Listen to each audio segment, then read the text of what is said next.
«Mamá, pídele disculpas a mi suegra o sal de mi casa». Esas palabras salieron de la boca de mi hijo Javier esa noche de jueves, frente a toda la familia, en la mesa del comedor que yo misma había ayudado a comprar. Me levanté despacio. No temblé. No grité. Miré directamente a los ojos de esa mujer, la suegra de mi hijo, que sonreía con ese aire de quien cree haber ganado la guerra. Dije solo 3 palabras, y me fui. 2 semanas después, Javier tocó mi puerta, desesperado. Pero eso viene después. Me llamo Yolanda Figueroa. Tengo 60 años. Y lo que voy a contarte cambió para siempre la relación con mi único hijo. No sé si hice lo correcto. Todavía me lo pregunto algunas noches, cuando la casa está en silencio y solo se escucha el tic-tac del reloj de pared que perteneció a mi esposo. Pero sí sé una cosa. Hay momentos en la vida de una mujer en los que debe elegir entre ser amada o ser respetada. Y yo elegí. Todo comenzó 3 años atrás, cuando mi esposo Armando murió. Infarto fulminante. 59 años, sin despedida. Dejó su anillo de matrimonio sobre el buró, como siempre. Yo lo guardé en una cajita de terciopelo azul. Todavía lo miro a veces, cuando necesito recordar quién fui antes de convertirme en la mujer invisible de esta historia. Armando y yo construimos todo juntos. La ferretería del centro, la casa de 3 pisos en Polanco, los ahorros, el futuro de Javier. Cuando murió, Javier tenía 32 años, vivía en Monterrey, trabajaba en una empresa de logística. Buen muchacho, responsable, o eso creí. 6 meses después del funeral me llamó. Mamá conocía a alguien. Se llamaba Brenda, 26 años, estudiante de mercadotecnia, sonrisa perfecta, uñas impecables, y una madre que parecía salida de una telenovela de las que nunca me gustaron. La primera vez que las vi juntas, algo en mi pecho se apretó. Pero una madre no dice esas cosas. Una madre sonríe, abraza, da la bienvenida. Y eso hice, hasta esa noche, hasta que mi hijo me pidió disculpas frente a esa mujer que nunca me respetó. A veces confiamos demasiado en quien no debemos, ¿verdad? ¿Tú también te has decepcionado de alguien que amabas? Cuéntame tu historia en los comentarios. Quiero leerte. Antes de contarte cómo llegué a ese momento, esa noche terrible en la que mi hijo me pidió que saliera de su casa, necesito que entiendas quién era yo, quién fui. Porque a veces, para entender una caída, hay que recordar primero la altura desde donde se cayó. Armando y yo nos conocimos cuando yo tenía 23 años. Él trabajaba en la ferretería de su padre, en el centro de la Ciudad de México. Yo era maestra de primaria en una escuela pública cerca de la Condesa. Nos presentó mi prima Lucía en una posada navideña. Él llevaba un suéter verde oscuro y olía a madera recién cortada y a loción fresca. Cuando me invitó a bailar, sus manos eran ásperas pero gentiles. ¿Sabes? Nunca he sido bueno con las palabras, me dijo esa noche, pero sí sé construir cosas que duran. Y cumplió. Nos casamos 8 meses después en una iglesia pequeña de Coyoacán. Mi vestido era sencillo, de encaje blanco, con mangas largas. Armando lloró cuando me vio caminar hacia el altar. No lo escondió. Me tomó de las manos y dijo: «Voy a cuidarte toda mi vida, Yolanda». Y lo hizo. Durante 36 años, lo hizo. Vivimos primero en un departamento chiquito en la colonia Roma.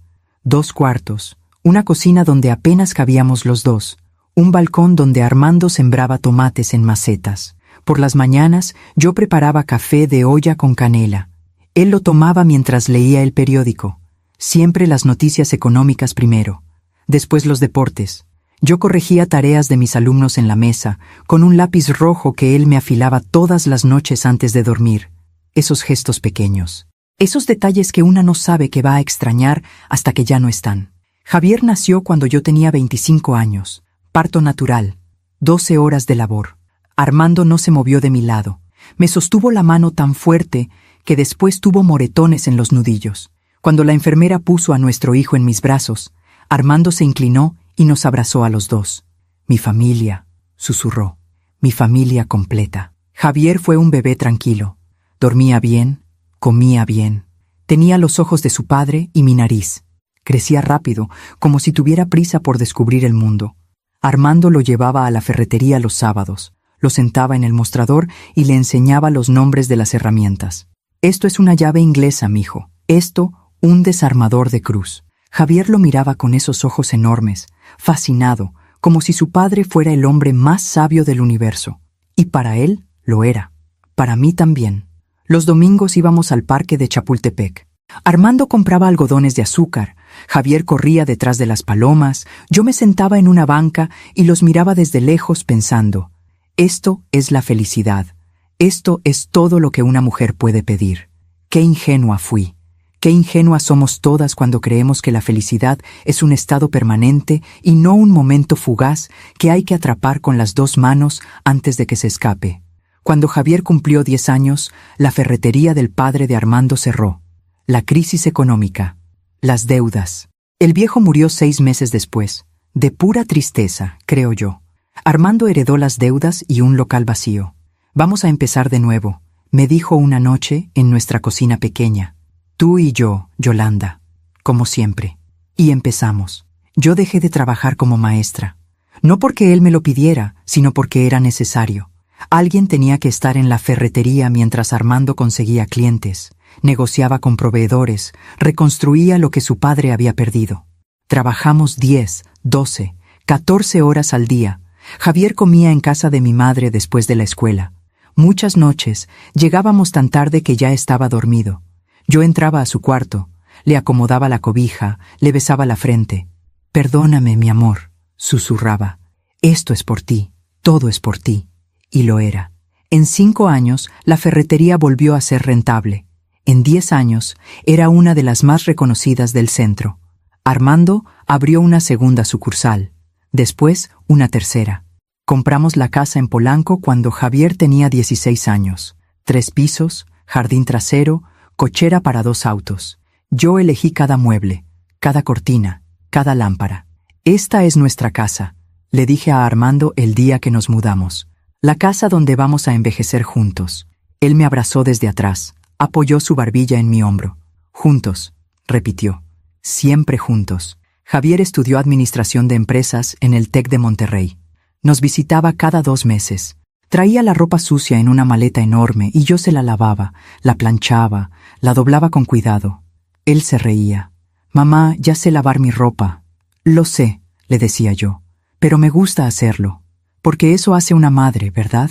Encuentra placer en las cosas pequeñas, en cuidar, en servir, en darse, y nunca piensa que un día esa entrega puede ser usada en su contra. Armando murió un martes por la mañana. Estábamos desayunando. Él se llevó la mano al pecho, me miró con esos ojos que tanto amé, y dijo, Yolanda, yo... No terminó la frase. Se desplomó en la silla. Llamé a la ambulancia. Le hice RCP como pude, como recordaba de un curso que había tomado años atrás. Pero ya era tarde. En el hospital, un médico joven, de lentes redondos, me dijo, «Lo siento mucho, señora. Hicimos todo lo posible». Javier llegó esa misma noche desde Monterrey. Me abrazó en el pasillo del hospital y los dos lloramos como no habíamos llorado nunca. «Te tengo a ti», me susurró. «Siempre voy a cuidarte, mamá. Como papá te cuidó». Yo le creí. ¿Cómo no iba a creerle? Era mi hijo, mi único hijo.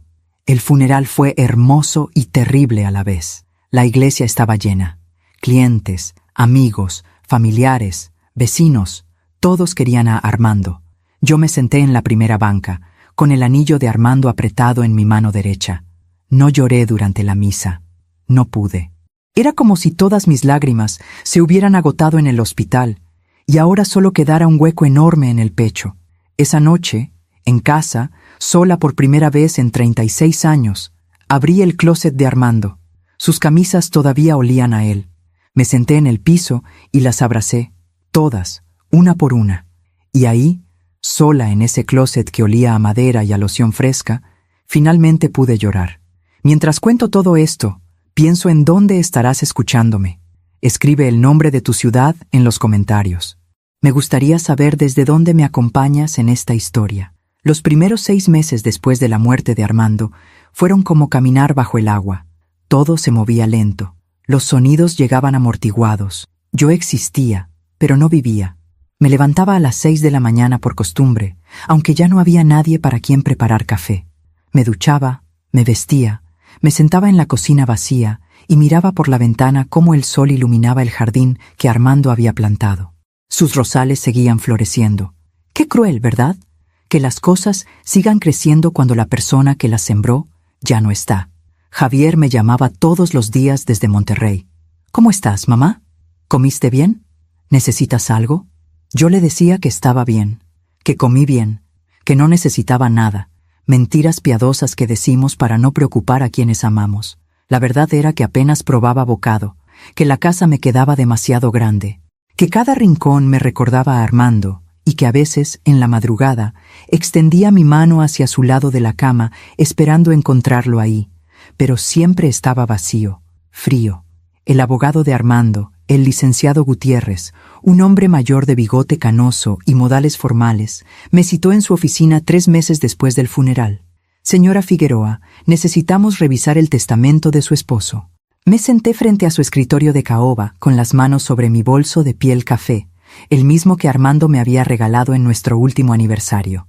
El licenciado Gutiérrez abrió una carpeta gruesa y sacó varios documentos. Don Armando fue muy cuidadoso con sus asuntos, comenzó.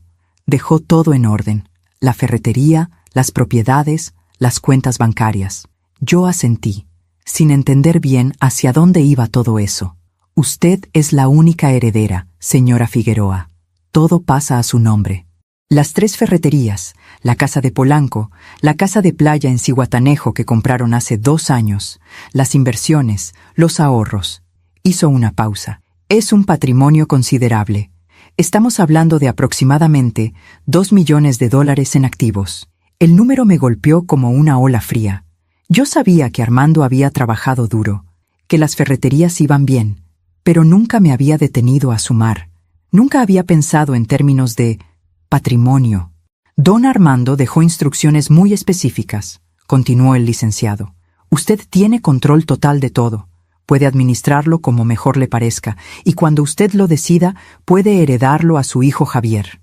Cuando yo lo decida, repetí. Exacto. El testamento estipula que usted es la única dueña mientras viva.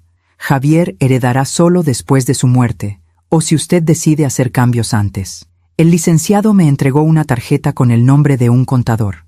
Le recomiendo que se reúna con él, que revise todo con calma, que entienda lo que tiene en sus manos. Salí de esa oficina mareada. $2 millones. Armando me había dejado protegida, más que protegida. Me había dejado segura, independiente, dueña de mi propio destino. Por primera vez en meses, algo parecido a la paz se instaló en mi pecho. Le conté a Javier esa misma tarde por teléfono. Mamá, me alegra que papá te dejara todo bien organizado, dijo. Su voz sonaba cálida, genuina. Ahora no tienes que preocuparte por nada. Tienes tu casa, tus ingresos, puedes vivir tranquila. Sí, respondí. Tu padre siempre fue previsor. Y cuando sea el momento, continuó Javier, todo eso va a ser mío, ¿verdad? Eventualmente. Algo en la forma en que lo dijo me hizo detenerme. No fue la pregunta, fue el tono, como si ya estuviera contando el dinero, como si mi muerte fuera solo un trámite pendiente. Eventualmente, repetí, cuando yo ya no esté. Claro, claro, se apresuró a decir. No quise decir. Tú sabes lo que quise decir, mamá. Colgamos poco después. Yo me quedé sentada en la sala, con el teléfono todavía en la mano, mirando el anillo de Armando que descansaba en su cajita de terciopelo azul sobre la mesa de centro. Fue la primera vez que sentí un pequeño escalofrío, una incomodidad, una grieta diminuta en la imagen que yo tenía de mi hijo, pero la ignoré.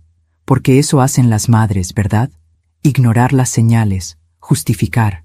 Perdonar antes de que haya algo que perdonar. 6 meses después de esa conversación, Javier me llamó emocionado. Mamá, tengo noticias. Dime, mi amor. Conocí a alguien.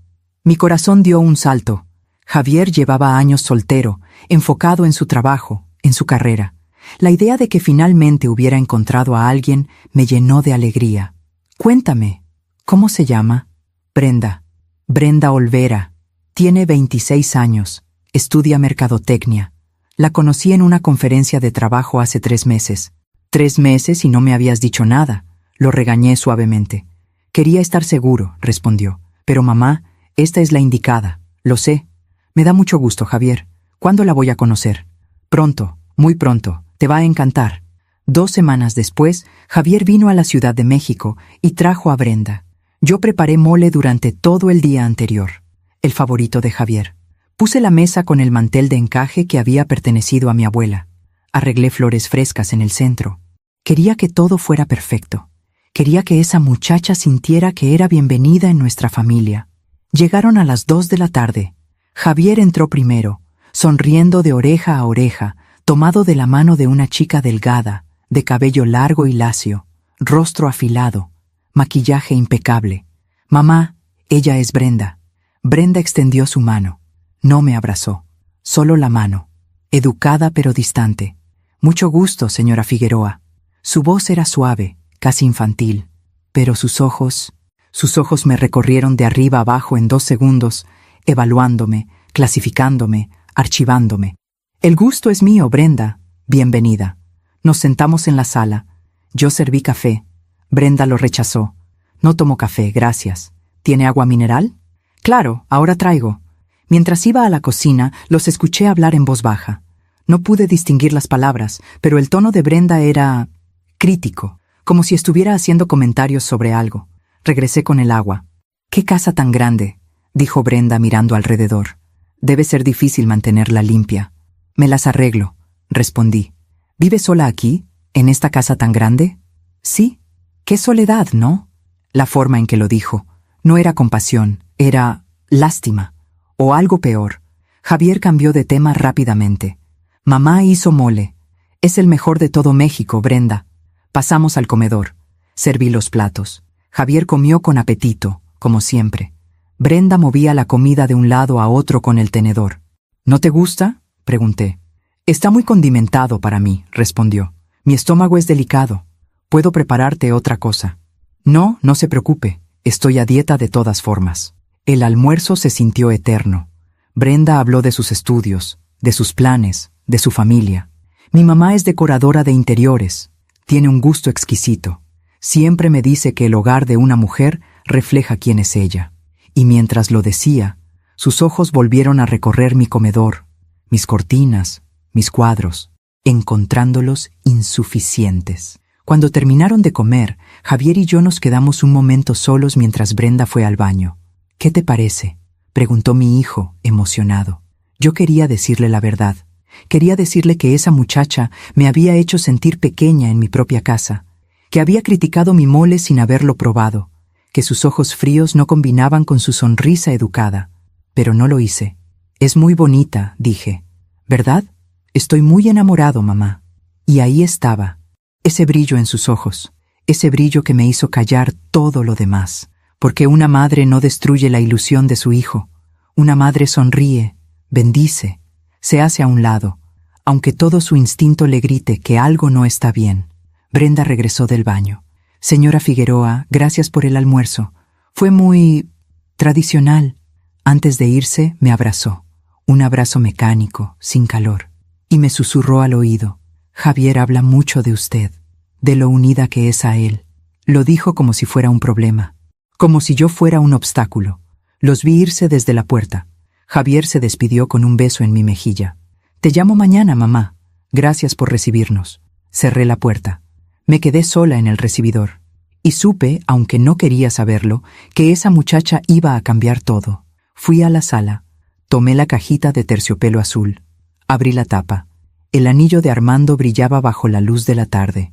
«No me gusta», le susurré al anillo, como si él pudiera escucharme. «No me gusta para nuestro hijo». Pero el anillo no respondió, y yo guardé mis dudas en el mismo lugar donde guardaba ese anillo, en el silencio, en la soledad, en el miedo de una madre a perder el amor de su único hijo. Hay cosas que una aprende cuando envejece. Una de ellas es que el amor de madre tiene un defecto terrible. Nos vuelve ciegas. Vemos lo que queremos ver. Creemos lo que necesitamos creer. Perdonamos lo imperdonable con tal de mantener la paz. Y así fui yo durante los siguientes 2 años. Ciega. Voluntariamente ciega. Javier y Brenda se comprometieron 6 meses después de ese primer almuerzo en mi casa. Él me llamó emocionado. «Mamá, Le propuse matrimonio. Dijo que sí. Vamos a casarnos. Felicidades, mi amor, respondí. Y era sincera. A pesar de mis reservas, quería que mi hijo fuera feliz. ¿Cuándo será la boda? En 1 año. Brenda quiere una boda grande, algo elegante. Por supuesto, lo que necesiten, cuentan conmigo. Gracias, mamá. Sabía que podía contar contigo. Lo que no sabía entonces era que contar conmigo significaba mucho más de lo que imaginé. 1 semana después, Brenda me llamó. Era la primera vez que hablábamos directamente, sin Javier de intermediario. Señora Figueroa, necesito su ayuda. Dime, Brenda, ¿en qué puedo ayudarte? Es que mi mamá y yo estamos planeando la boda, pero el presupuesto que tenemos no alcanza para todo lo que queremos. El jardín Tesosomoc está disponible, es hermoso, pero cuesta $70,000 solo el lugar. Se me cortó la respiración. $70,000. Es mucho dinero, Brenda. Lo sé, pero es que mi mamá dice que una boda es la única oportunidad que tiene una mujer de sentirse como una princesa. Y Javier está de acuerdo. Solo que, bueno, usted sabe que Javier gana bien, pero no lo suficiente para esto. Hubo un silencio. Yo sabía lo que venía. Podía sentirlo en el aire, como cuando el cielo se oscurece antes de una tormenta. ¿Usted podría ayudarnos, señora Figueroa? Sé que don Armando dejó recursos, y esto es para su hijo, para que Javier tenga la boda que se merece. Déjame pensarlo, respondí. Por supuesto, pero el lugar lo apartan solo con depósito. Si no lo pagamos en 2 semanas, lo perdemos. Colgamos. Yo me quedé sentada en la sala, con el teléfono en la mano. $70,000. Era una cantidad enorme. Pero también era cierto que yo tenía los recursos, que Armando me había dejado bien, que todo lo que teníamos eventualmente sería para Javier de todas formas. ¿Qué diferencia hacía dárselo ahora o después? Esa noche saqué el anillo de Armando de su cajita, lo puse en mi palma y lo miré bajo la luz de la lámpara. ¿Qué harías tú?, le pregunté al anillo, como si él pudiera responderme. ¿Le darías el dinero? Pero Armando no estaba ahí para aconsejarme, y yo tenía que decidir sola. Le transferí los $70,000 a Javier al día siguiente. «Mamá, no sabes lo que esto significa para nosotros», me dijo por teléfono. «Eres la mejor. Brenda está feliz. Yo estoy feliz. Me alegra, mi amor. Solo quiero que sean felices. Lo somos, mamá. Gracias a ti». Pensé que con eso sería suficiente. Pensé que había comprado mi lugar en la vida de mi hijo, en su matrimonio, en su futuro. ¡Qué ingenua! La boda fue en junio, 1 año después del compromiso. Brenda lució hermosa, eso no puedo negarlo. Vestido blanco con pedrería, velo de 3 metros, peinado de revista. El jardín Tesosomoc estaba decorado con miles de rosas blancas y listones dorados. Yo llegué temprano, con mi vestido azul marino, el mismo que había usado en la boda de mi prima 2 años atrás. No compré uno nuevo, me parecía innecesario. Brenda me vio y frunció el ceño. «Señora Figueroa, ¿ese es el vestido que va a usar?» «Sí». «¿Por qué?» «Es que las mamás de los novios suelen usar algo más especial, más elegante». «Este vestido es elegante», respondí, sintiendo que me sonrojaba. «Ay, no importa», dijo, volteando a ver a su madre. «¿Ya qué se puede hacer?» Su madre, Leticia Olvera, era una mujer de 50 años, cabello rubio platinado, labios rellenos, cuerpo delgado moldeado por cirugías. Me extendió la mano sin sonreír. «Usted debe ser la mamá de Javier. Yolanda Figueroa. Mucho gusto». Leticia Olvera. Me miró de arriba abajo, exactamente como su hija lo había hecho en nuestro primer encuentro. «Brenda me contó que usted ayudó con los gastos de la boda. Muy generoso de su parte». Lo dijo como si fuera lo mínimo que yo podía hacer, como si fuera mi obligación. La ceremonia fue hermosa. Javier lloró cuando Brenda caminó hacia el altar. Yo también lloré, aunque no estoy segura de que fueran lágrimas completamente felices. Había algo en todo aquello que me hacía sentir fuera de lugar. Durante la recepción me sentaron en una mesa al fondo, junto a tíos lejanos de Brenda que no me dirigieron la palabra en toda la noche. La mesa principal era solo para los novios, los papás de Brenda y los padrinos. ¿Y la mamá del novio? Escuché que alguien preguntó. «Ah, esa es la señora de azul allá atrás», respondió Leticia. «Pobrecita, vino sola. Enviudó hace poco. Pobrecita. Como si yo fuera una figura de lástima. Javier vino a saludarme entre baile y baile. ¿Estás bien, mamá? ¿Te gusta la fiesta? Está preciosa, mi amor. Todo salió perfecto. Gracias a ti, dijo, besándome la frente. Nada de esto hubiera sido posible sin ti. Y se fue, de regreso a la pista de baile, de regreso a su nueva esposa, de regreso a su nueva vida, donde yo era cada vez más pequeña, cada vez más invisible. Me fui antes de que cortaran el pastel. Nadie notó mi ausencia.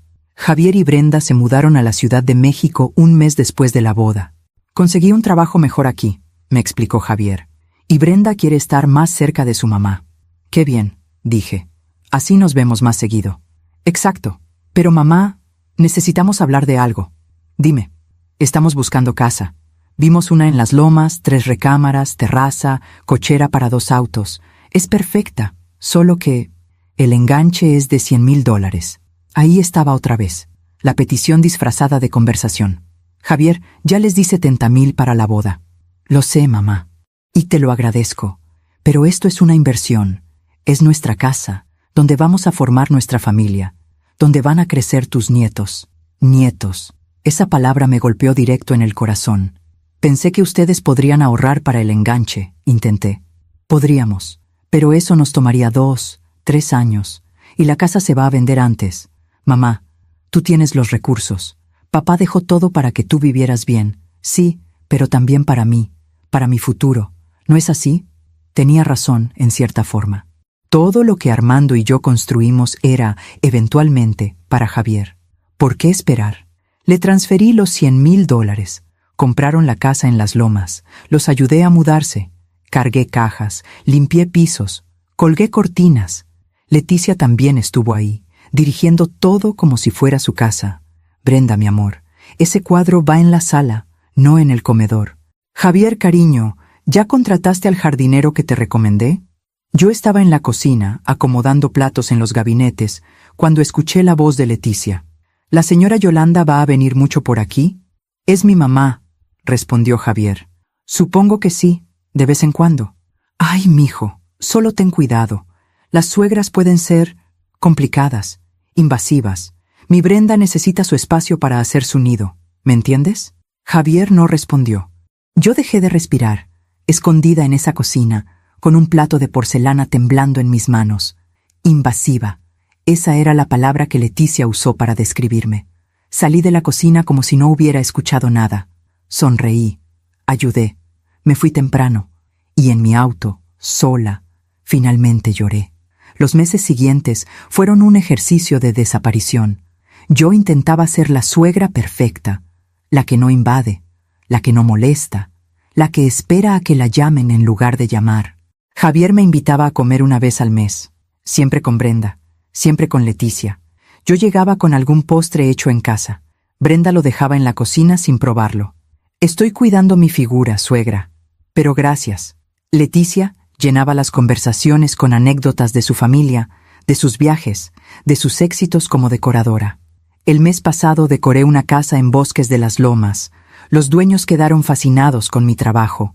Me pagaron $50,000 solo por la consultoría. Yo escuchaba en silencio. A veces Javier me preguntaba cómo estaba. Bien, mi amor. Todo bien. Mentiras pequeñas para no ser una carga. Un día, Brenda anunció que estaba embarazada. Javier me llamó llorando de felicidad. Mamá, voy a ser papá. Vas a ser abuela. Esa noticia me llenó de esperanza. Un bebé, un nieto, una nueva oportunidad de ser necesaria, de ser querida, de ser importante en la vida de mi hijo. Pero Leticia tenía otros planes. Yo voy a ayudar a Brenda con el bebé, anunció en la cena familiar del domingo. Me voy a mudar con ellos los primeros 3 meses. Una primeriza necesita a su madre. Yo también podría ayudar, ofrecí tímidamente.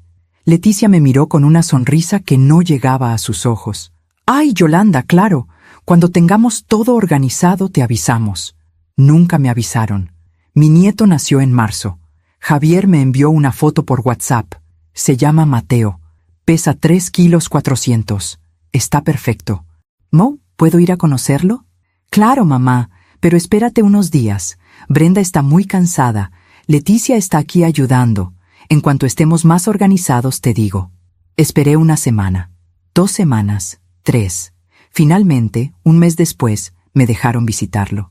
Leticia me abrió la puerta. «Ay, Yolanda, qué bueno que viniste. Pasa, pero no hagas ruido. El bebé está dormido». Mateo estaba en su cuna, diminuto, perfecto, con los ojos cerrados y los puñitos apretados. Me incliné para tocarlo, para acariciar su mejilla suave. «No lo despiertes», me advirtió Leticia. Acabamos de dormirlo y fue un trabajo de horas. Me quedé ahí, de pie, mirando a mi nieto sin poder cargarlo, sin poder besarlo, sin poder decirle cuánto lo amaba. 20 minutos después, Leticia sugirió que ya era hora de que me fuera. Brenda necesita descansar. Manejé de regreso a mi casa con un nudo en la garganta. Llegué, cerré la puerta, fui directo a la sala, saqué el anillo de Armando. Y esta vez no solo lloré, le hablé. «Me estoy desapareciendo, Armando», le dije al anillo. «Me estoy volviendo invisible, y lo peor es que yo misma me estoy borrando, por miedo, por amor, por no perder a nuestro hijo». El anillo brillaba en mi mano, y yo, en esa casa enorme y vacía, entendí algo terrible. Me había convertido en la suegra que espera permiso para amar, la que pide disculpas por existir, la que paga por cada migaja de atención. Y aún así, seguí callada. Porque eso hacen las madres que tienen miedo. Se tragan el dolor, sonríen y esperan que algún día alguien note que están sangrando por dentro. Mientras te cuento esto, me pregunto si tú has vivido algo parecido. ¿Alguna vez has sentido que te borras a ti misma para mantener la paz? Escríbelo en los comentarios. A veces, solo saber que no estamos solas nos da fuerzas para seguir. Hay una diferencia entre sospechar y saber, entre intuir y confirmar, entre sentir que algo está mal y ver la verdad con tus propios ojos. Yo llevaba 2 años sospechando, pero lo que descubrí esa tarde cambió todo. Mateo tenía 6 meses cuando Brenda me llamó. Era extraño. Ella nunca me llamaba. Siempre era Javier quien hacía de puente entre nosotras. «Suegra, necesito un favor». «Dime, Brenda». «Es que tengo una emergencia. Mi mamá tuvo que ir a Guadalajara por un proyecto urgente y yo tengo cita con el ginecólogo. No hay nadie que pueda cuidar a Mateo». «¿Podría usted?» Mi corazón dio un salto. «Por supuesto. ¿A qué hora?» «¿Puede venir en 1 hora? La cita es a las 3. Ahí estaré». Manejé a las lomas con una emoción que no sentía desde hacía meses. Finalmente iba a estar a solas con mi nieto. Finalmente iba a poder cargarlo, besarlo, mecerlo sin que nadie me vigilara. Brenda me abrió la puerta. Llevaba pants deportivos y el cabello recogido. Sin maquillaje se veía más joven, más vulnerable. «Gracias por venir. Mateo acaba de comer. Debe dormir en 1 hora. Los pañales están en su cuarto, las toallitas también. No le dé nada más que agua, por favor». «No te preocupes, estaré bien. Regreso en 2 horas máximo». Tomó su bolsa y salió apurada. Yo me quedé sola en esa casa que había ayudado a pagar, pero donde siempre me sentía como una invitada incómoda. Mateo estaba en su mecedora, despierto, mirando un móvil de colores que colgaba sobre él. Cuando me vio, sonrió. Esa sonrisa. Dios mío, esa sonrisa que me recordó a Javier cuando era bebé. Lo cargué con cuidado, lo acuné contra mi pecho. Olía a talco y a leche tibia. Canturreé una canción de cuna que le cantaba a Javier hace 35 años. «Duérmete, mi niño, duérmete, mi amor, duérmete, pedazo de mi corazón». Mateo cerró los ojos. Su respiración se volvió lenta, profunda. Lo llevé a su cuna y lo recosté con suavidad. Me quedé mirándolo durante largos minutos. Mi nieto, la extensión de mi hijo, la continuación de Armando y mía. Y sentí, por primera vez en años, que mi vida tenía sentido otra vez. Salí del cuarto con cuidado de no hacer ruido. Fui a la cocina. Pensé en preparar algo para cuando Brenda regresara. Un té, un sándwich, algo que demostrara que yo no solo era útil para cuidar al bebé, sino que podía ser parte de esa familia. La cocina estaba impecable, todo en su lugar. La mesa de cristal brillaba bajo la luz de la tarde, y ahí, sobre la mesa, estaba el celular de Brenda. Lo había olvidado. No lo toqué. No era mi intención, pero la pantalla se iluminó sola con una notificación. Un mensaje de Leticia. «¿Ya hablaste con Javier sobre lo del fideicomiso? Tienes que presionar más. Si la vieja no pone la casa a nombre de él, todo se complica. Me quedé helada. La pantalla se apagó. Mis manos temblaban. ¿Leí bien? ¿La vieja? ¿El fideicomiso? ¿Poner la casa a nombre de él? La pantalla volvió a iluminarse con otro mensaje. Acuérdate lo que hablamos. Mientras todo esté a nombre de ella, ustedes no tienen control. Necesitas que Javier sea más firme. El teléfono vibró otra vez. Y no le digas nada de lo de Monterrey todavía. Primero asegura la casa de Polanco. ¿Monterrey? ¿Qué de Monterrey? Me alejé del teléfono como si quemara. Fui a la sala, me senté en el sofá. Intenté respirar, pero mi mente no paraba. El fideicomiso, la casa, la vieja. Yo era la vieja, mi casa. La casa que Armando y yo compramos. La casa donde criamos a Javier. Ellos querían que yo la pusiera a nombre de mi hijo. ¿Por qué? ¿Para qué? El bebé lloró. Fui a su cuarto, lo cargué, lo mecí hasta que se calmó. Pero mientras lo hacía, mi mente seguía dando vueltas. Todas las peticiones de dinero, los 70,000 de la boda, los 100,000 del enganche. ¿Había sido amor filial o estrategia? Todas las visitas espaciadas, las invitaciones escasas. ¿Había sido respeto a mi espacio o alejamiento calculado? Brenda regresó 2 horas después. ¿Todo bien? Perfecto. Mateo durmió casi toda la hora. ¡Qué bueno! Gracias por venir, suegra. Me fui rápido. No podía estar ahí más tiempo. No podía mirarla a los ojos sin que ella viera mi descubrimiento. En mi auto, antes de arrancar, saqué mi celular. Busqué en mi historial de transferencias bancarias. $70,000, junio del año pasado. $100,000, agosto del año pasado. $15,000, octubre. Para los muebles del bebé, mamá. $20,000, diciembre. Para la remodelación de la cocina. $30,000, febrero. Para el auto de Brenda. El suyo se descompuso. $235,000 en menos de 2 años. ¿Cómo no lo había visto antes? ¿Cómo había sido tan ciega? Llegué a casa. Fui directo a mi estudio. Saqué todos los documentos que el licenciado Gutiérrez me había dado. El testamento de Armando, las escrituras de la casa, los títulos de propiedad de las ferreterías, los estados de cuenta. Todo estaba a mi nombre. Como Armando lo había querido. Porque Armando me conocía. Conocía a nuestro hijo. Sabía que Javier era bueno pero influenciable. Sabía que necesitaba protegerme incluso después de muerto. Tomé el anillo de Armando. Lo sostuve contra mi pecho. Tú sabías, le dije. Por eso lo hiciste así. Por eso me dejaste todo a mí.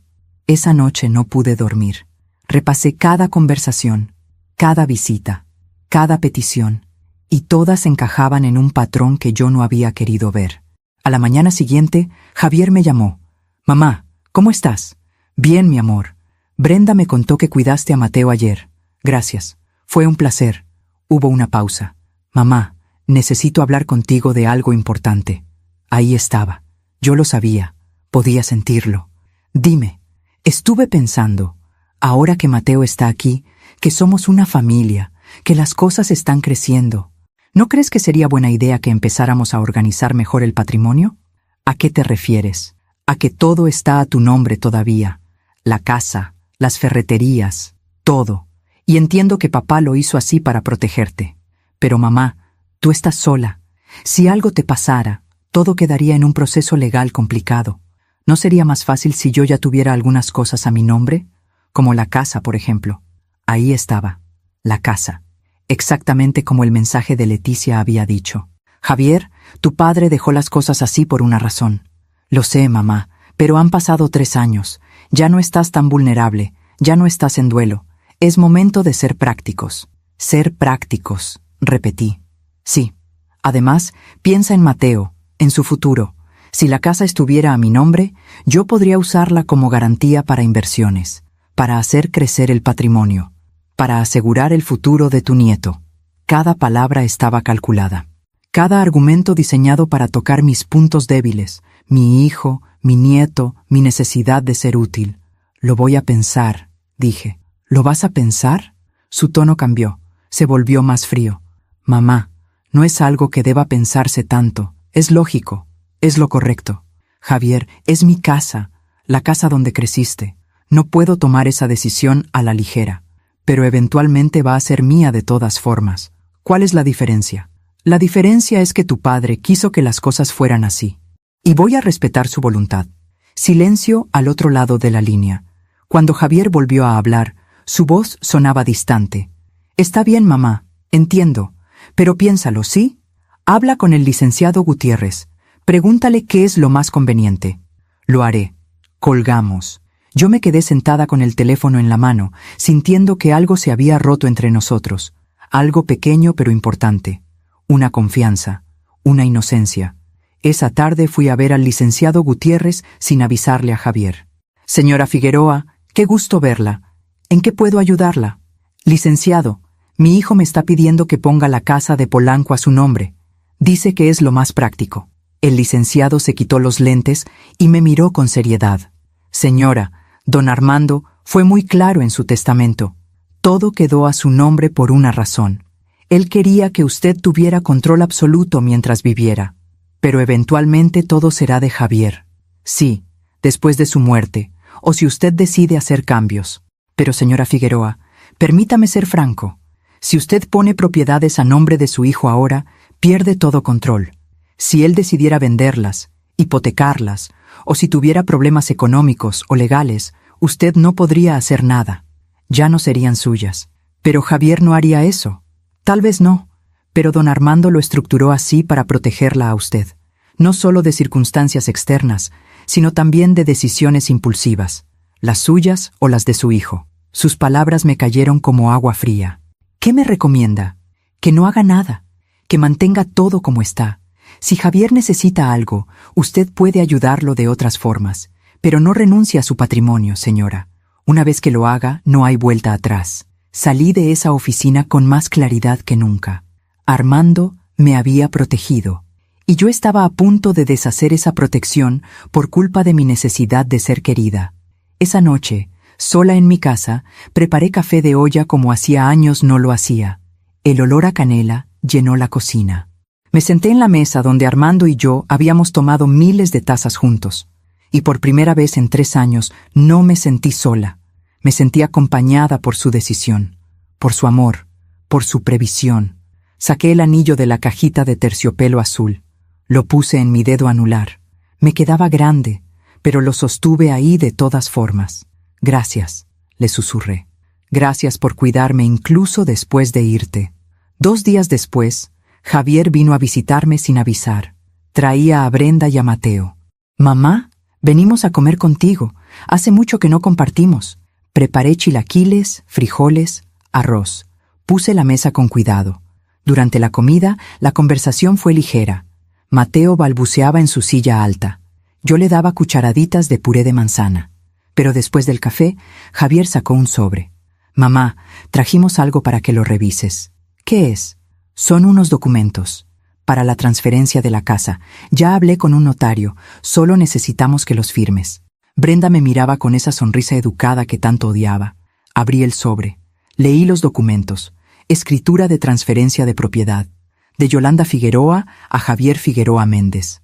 Sentí que el piso se movía bajo mis pies. Javier, te dije que lo iba a pensar. Ya lo pensaste, ¿no? Han pasado varios días. Y decidí que no. Que voy a mantener las cosas como tu padre las dejó. El rostro de Javier se endureció. Mamá, no seas ridícula. Es solo un trámite. No es solo un trámite. Es mi casa. Es la casa de la familia. Y yo soy tu familia.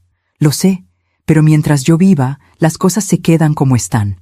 Brenda se removió en su silla. Sus ojos brillaban con algo que no era tristeza, era furia. Suegra, ¿no confía en su propio hijo? Esto no es sobre confianza. Entonces, ¿sobre qué es? Preguntó Javier, alzando la voz. ¿Sobre control? ¿Sobre poder? Es sobre respetar la voluntad de tu padre. Mi padre está muerto, mamá. Y tú estás usando su voluntad para aferrarte a cosas que eventualmente serán mías de todas formas. Exacto. Eventualmente. No ahora. Javier se levantó de la mesa. Brenda lo siguió, cargando a Mateo. Esto no se va a quedar así, dijo mi hijo desde la puerta. Vamos a tener que hablar con el licenciado. Vamos a tener que ver opciones legales. ¿Opciones legales? Repetí, incrédula. ¿Me estás amenazando? No es una amenaza, es una realidad. No puedes quedarte sentada sobre un patrimonio que no usas solo porque tienes miedo de soltarlo. Se fueron. La puerta se cerró. Y yo me quedé sola en esa casa enorme, mirando el sobre con los documentos que no firmé. Fui a mi cuarto. Saqué el anillo de Armando. Y esta vez no lloré. Esta vez algo dentro de mí se endureció. Algo que había estado dormido durante años.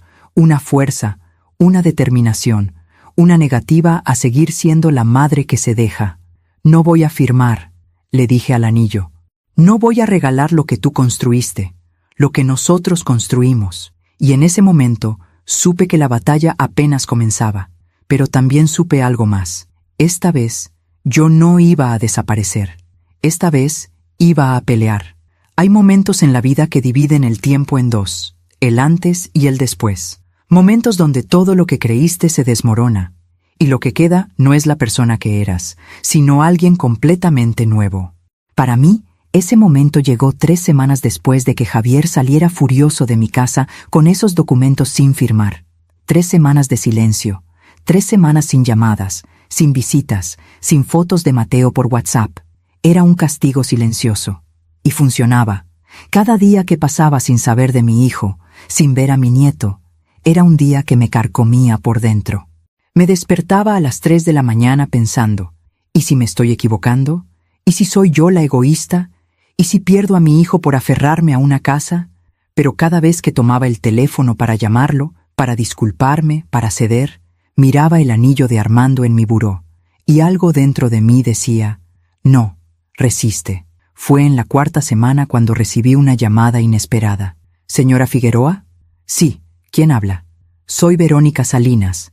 Trabajo con su hijo Javier en la empresa de logística. Mi corazón se aceleró. ¿Le pasó algo a Javier? ¿Está bien? No, perdón por asustarla. Javier está bien. Es solo que... Bueno, necesito hablar con usted. Es importante. ¿Podríamos vernos? ¿De qué se trata? Preferiría decírselo en persona. Mañana a las 11 en el café de la Avenida Insurgentes, frente al teatro. Había algo en su voz. Urgencia. Miedo, tal vez. Ahí estaré. Esa noche no dormí. ¿Qué podría querer esa mujer? ¿Por qué no me lo decía por teléfono? ¿Tenía que ver con Javier? Llegué al café 15 minutos antes. Pedí un café americano que no probé. Mis manos temblaban. Verónica llegó exactamente a las 11. Era una mujer de unos 40 años. Cabello corto, traje sastre gris, rostro serio. Se sentó frente a mí sin sonreír. Gracias por venir, señora Figueroa. ¿Qué sucede? ¿Qué tiene que ver con mi hijo? Verónica sacó su celular, buscó algo y me lo mostró. Era una foto de Javier, en un restaurante, con una mujer. No era Brenda. Era una mujer joven, de cabello castaño, risa abierta. Javier tenía su brazo alrededor de ella. La miraba como hacía tiempo no miraba a nadie. ¿Quién es ella? Pregunté, aunque mi voz apenas salía. Se llama Andrea. Trabaja en la sucursal de Monterrey. Javier viaja allá 2 veces al mes, supuestamente por trabajo. Monterrey. Lo de Monterrey, que Leticia había mencionado en ese mensaje. ¿Cuánto tiempo llevan? Casi 1 año. Tal vez más. Yo lo supe porque mi prima trabaja en el mismo edificio. Los ha visto juntos varias veces, comiendo, saliendo de hoteles. El café se me revolvió en el estómago. ¿Por qué me cuenta esto? Verónica me miró con algo que parecía compasión. Porque yo también fui la esposa engañada alguna vez, y alguien me lo dijo, y aunque dolió, agradecí saberlo. Pensé que usted debería saber qué clase de hombre es su hijo antes de que tome decisiones importantes por él. ¿Decisiones importantes? Javier habla mucho en la oficina. Dice que está por heredar un patrimonio considerable, que su mamá es mayor y que pronto todo será suyo, que tiene planes grandes. Cada palabra era una puñalada. ¿Mi hijo dice que soy mayor? Verónica bajó la mirada. Lo siento. Le di las gracias. No sé cómo logré levantarme de esa silla. No sé cómo llegué a mi auto. Pero cuando cerré la puerta, cuando estuve sola, finalmente me permití sentirlo todo. La traición. No solo a Brenda, no solo a Mateo, sino a mí. A todo lo que Armando y yo le enseñamos sobre la familia, sobre el honor, sobre el compromiso. Manejé sin rumbo durante 1 hora. Terminé en Chapultepec, en el mismo parque donde llevábamos a Javier los domingos cuando era niño. Me senté en una banca, Vi pasar familias, padres empujando carriolas, niños corriendo detrás de pelotas, y pensé, ¿en qué momento perdí a mi hijo? ¿En qué momento el niño que tanto amé se convirtió en este hombre que no reconozco? Saqué mi celular, busqué en Google, Andrea Paz Logística, Paz Monterrey, y la encontré. Su perfil de LinkedIn, Andrea Montoya, 26 años, gerente de operaciones. Su foto de perfil era exactamente la mujer de la fotografía. Revisé su Instagram. Era público. Ahí estaban. Fotos de viajes, restaurantes, atardeceres. Y en varias, aunque no etiquetado, se podía ver a Javier de fondo, o su mano, o su reloj, señales pequeñas para quien supiera buscar. La más reciente era de 2 semanas atrás, un brindis en un bar. La leyenda decía, celebrando nuevos comienzos con alguien especial. 2 semanas atrás, justo cuando Javier había dejado de hablarme porque no firmé los papeles. ¿Nuevos comienzos? ¿Estaba planeando dejar a Brenda? ¿Estaba planeando comenzar una vida nueva con esta mujer? Y si lo hacía, ¿qué pasaría con Mateo? Regresé a casa con la cabeza dando vueltas. No le dije nada a nadie. No sabía qué decir. No sabía qué hacer con esa información. Esa noche, sentada en mi sala, con el anillo de Armando en mi mano, hice algo que no había hecho desde su muerte. Hablé con él en voz alta. Armando, nuestro hijo está engañando a su esposa. Está usando a su hijo. Está mintiendo. Y me está presionando para que le dé todo lo que tú y yo construimos para poder... ¿Qué? ¿Financiar su nueva vida? ¿Impresionar a su amante? ¿Comprar su libertad? Las lágrimas caían por mis mejillas. ¿Qué hago? ¿Le digo a Brenda? ¿Lo confronto? ¿Me quedo callada? Y entonces, como si Armando me respondiera desde algún lugar, recordé algo que él me dijo una vez. Fue cuando Javier tenía 15 años y había mentido sobre sus calificaciones. Armando lo descubrió y lo castigó. Javier lloró, se disculpó, prometió cambiar. Esa noche, en nuestra cama, yo le dije a Armando, tal vez fuiste muy duro con él. Y Armando me respondió, Yolanda, el amor sin consecuencias no es amor. Es complicidad. Si dejamos que mienta ahora, ¿qué va a mentir después? Nuestro trabajo como padres no es hacerlo feliz, es hacerlo bueno. Hacerlo bueno. ¿Lo habíamos logrado? ¿O en algún punto, en mi necesidad de ser la madre perfecta, la que todo lo perdona, la que todo lo da, había criado a un hombre que creía que podía tomar sin dar? ¿Que podía mentir sin consecuencias? ¿Que podía manipular a quien más lo amaba? Pasaron 2 días, y entonces recibí una llamada de Brenda. Lloraba. Suegra, necesito hablar con usted. ¿Qué pasó, Brenda? ¿Podemos vernos? No quiero hablar por teléfono. Fuimos a un café cerca de su casa. Cuando llegó, tenía los ojos hinchados, el maquillaje corrido, las manos temblorosas. Se sentó frente a mí y antes de que pudiera decir algo, estalló en llanto. Javier me está engañando. Ahí estaba. La verdad que yo ya sabía, pero que ella acababa de descubrir. ¿Cómo lo supiste? Pregunté. Revisé su teléfono. Sé que está mal, pero... algo me decía que algo andaba mal. Encontré mensajes, fotos, reservaciones de hotel en Monterrey, mensajes de amor con una tal Andrea. Lloró más fuerte. Y lo peor no es eso. Lo peor es que encontré otro chat, con mi mamá. Mi estómago se apretó. ¿Qué decía? Llevaban meses planeando, mi mamá y Javier, planeando cómo conseguir que usted firmara la casa. Mi mamá le decía qué decir, cómo presionarla. Me usaban a mí, usaban a Mateo. Todo era una estrategia.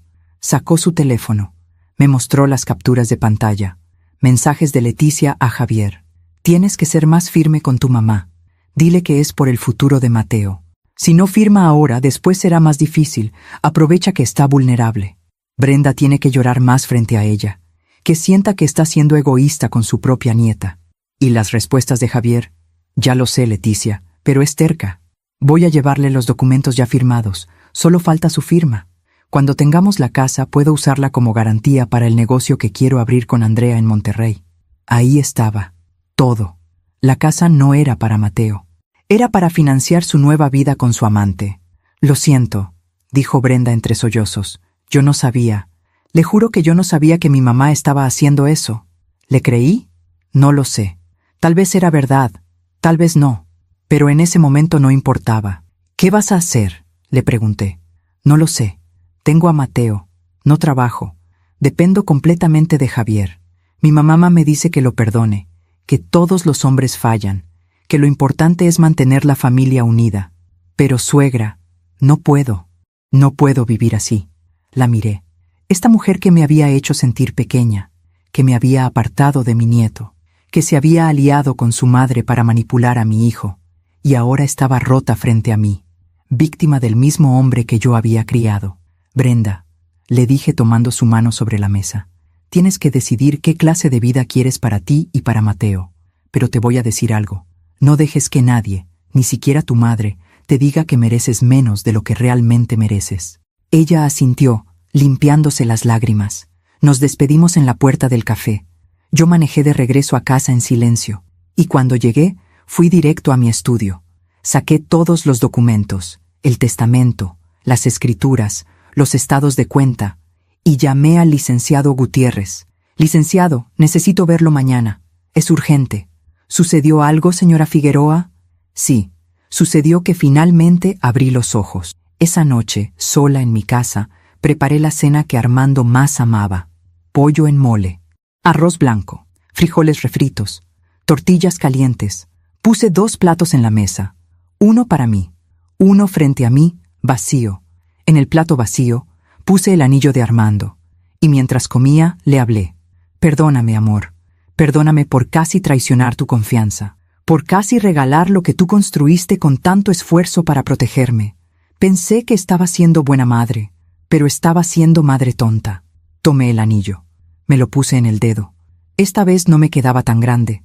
Esta vez se sentía correcto. No voy a darle nada, susurré. Ni la casa, ni las ferreterías, ni un peso más. Se acabó. Si quiere su herencia, que espere a que yo me muera, como tú lo planeaste. Y por primera vez en 4 años, desde la muerte de Armando, sentí algo que no era tristeza. Sentí furia, furia limpia, furia justa, furia que no destruye, sino que construye, furia que dice, no más. Al día siguiente fui a ver al licenciado Gutiérrez. Señora Figueroa, ¿en qué puedo ayudarla?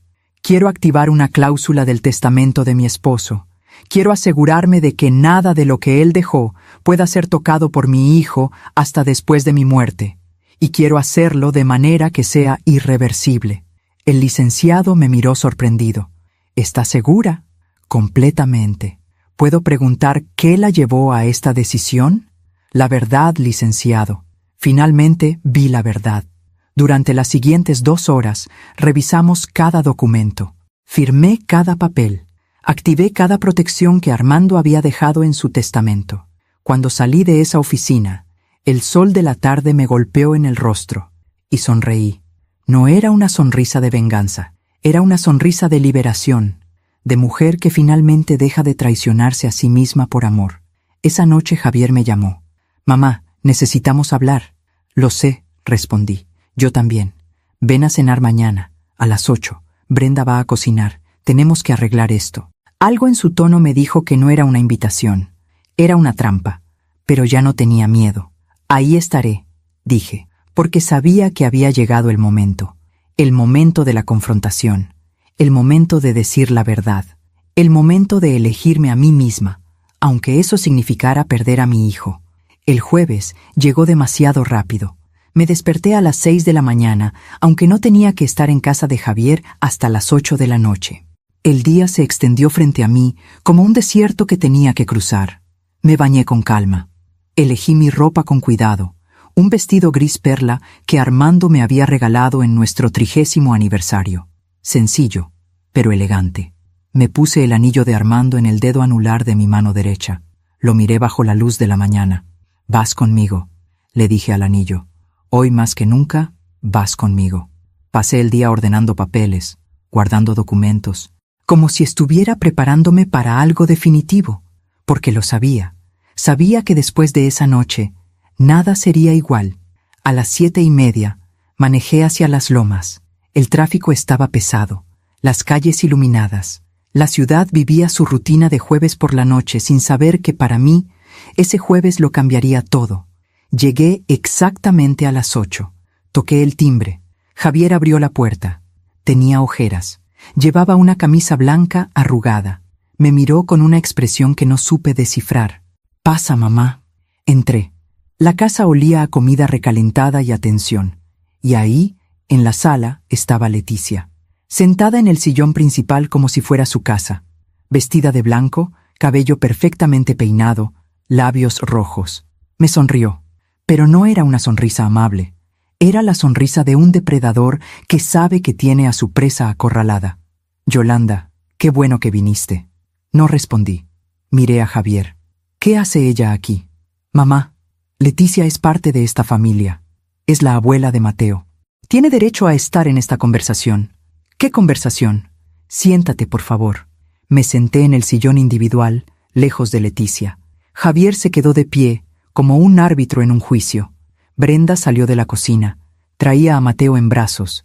El bebé estaba dormido. Ella me miró y sus ojos estaban vacíos, como si algo dentro de ella se hubiera apagado. «Bueno», dijo Javier, juntando las manos. «Mamá, te llamamos porque necesitamos resolver esta situación de una vez por todas». «¿Qué situación?» Leticia se inclinó hacia adelante. «Yolanda, seamos honestas. Has estado comportándote de manera muy egoísta». Sentí que el aire se espesaba. «¿Perdón?» «Lo que escuchaste. Egoísta. Tu hijo te está pidiendo algo completamente razonable.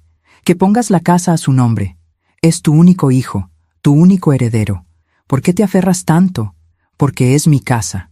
Es una casa vacía donde vives sola», continuó Leticia. «Mientras tanto, tu hijo, tu nuera y tu nieto viven en una casa que apenas pueden pagar. ¿Eso te parece justo? Ellos eligieron esa casa.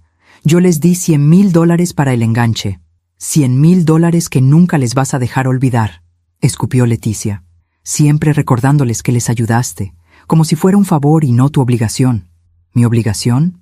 Claro, eres su madre, es tu deber ayudarlo. Pero no.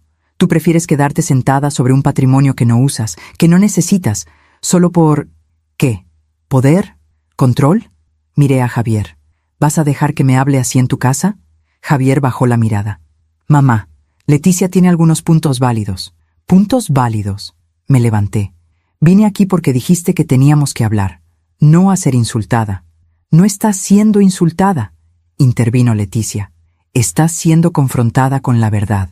Y la verdad es que estás siendo una carga para tu hijo». Esas palabras me golpearon como una bofetada. ¿Una carga? Sí, emocionalmente, financieramente.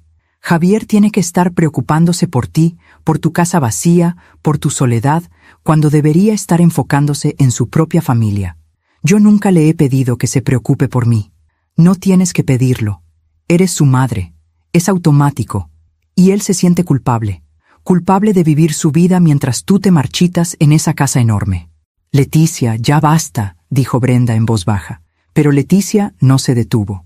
«Lo que necesitas, Yolanda, es aceptar tu etapa. Eres una mujer mayor, viuda, sola. Lo más sano sería que vendieras esa casa, te mudaras a un departamento más pequeño, más manejable, y le dieras a Javier lo que le corresponde. Así él podría tener paz. Y tú también. ¿Y quién te dio autoridad para decirme cómo vivir mi vida?» Leticia sonrió.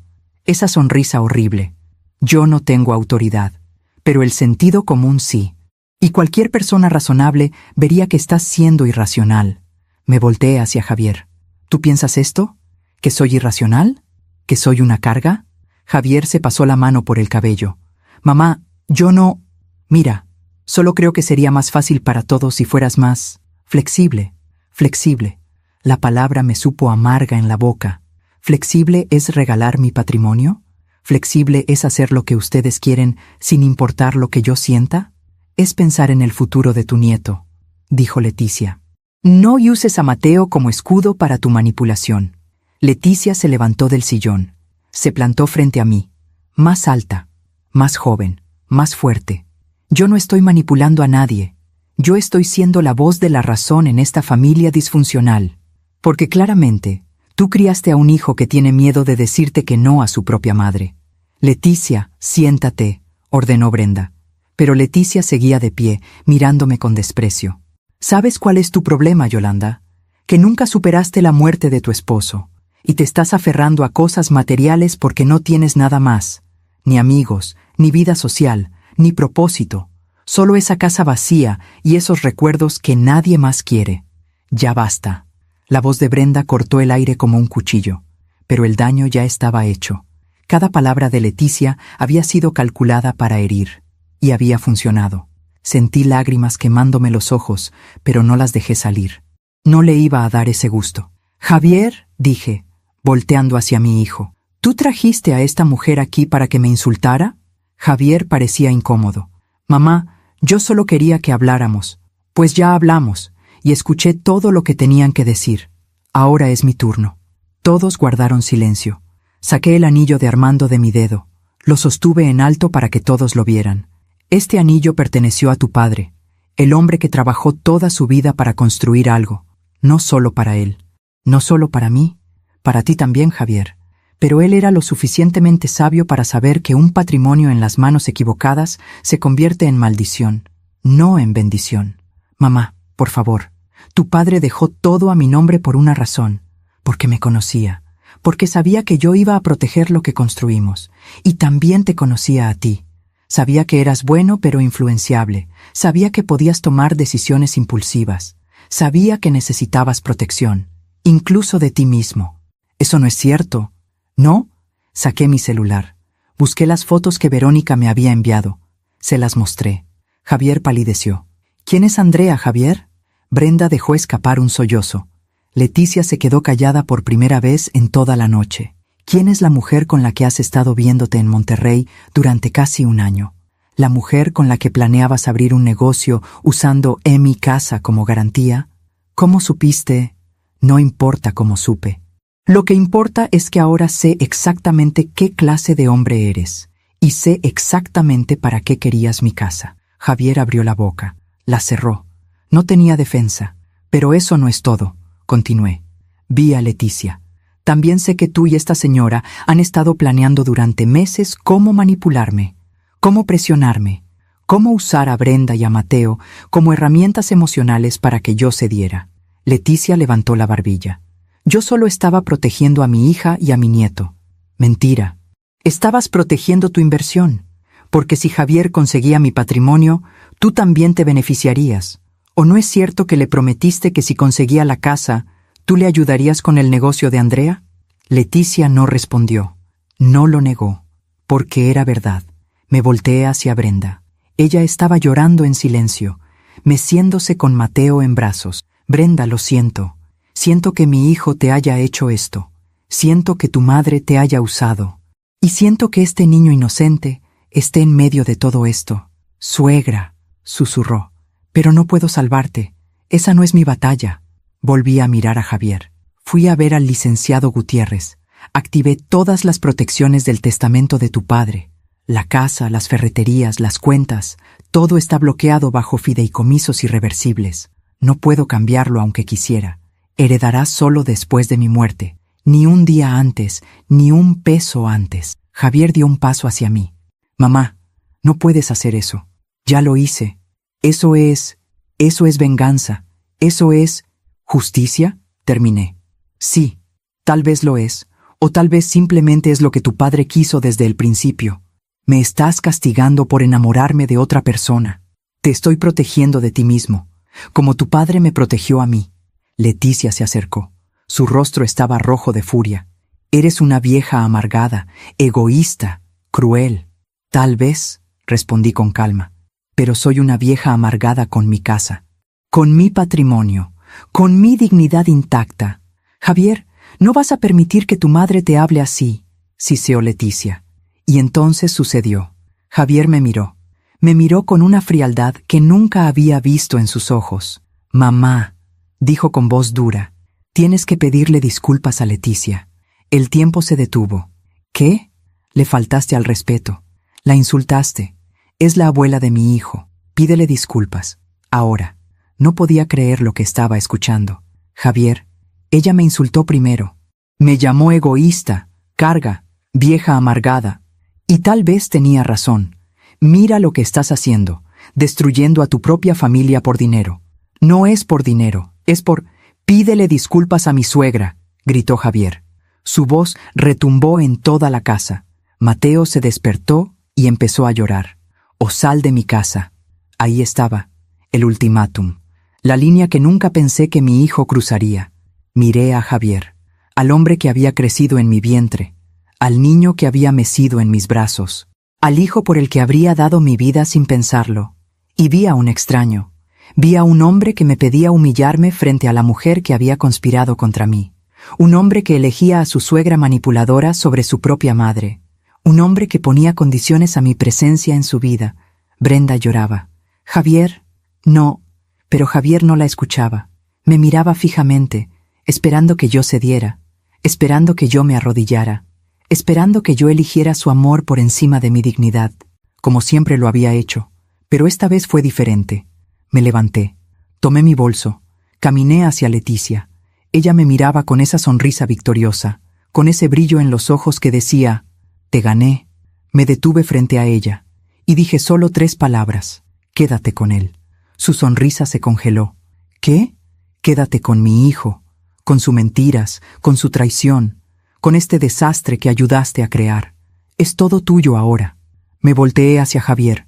«Hijo, tu padre te dejó un nombre limpio, un patrimonio honesto, valores sólidos y una madre que te amó más que a su propia vida.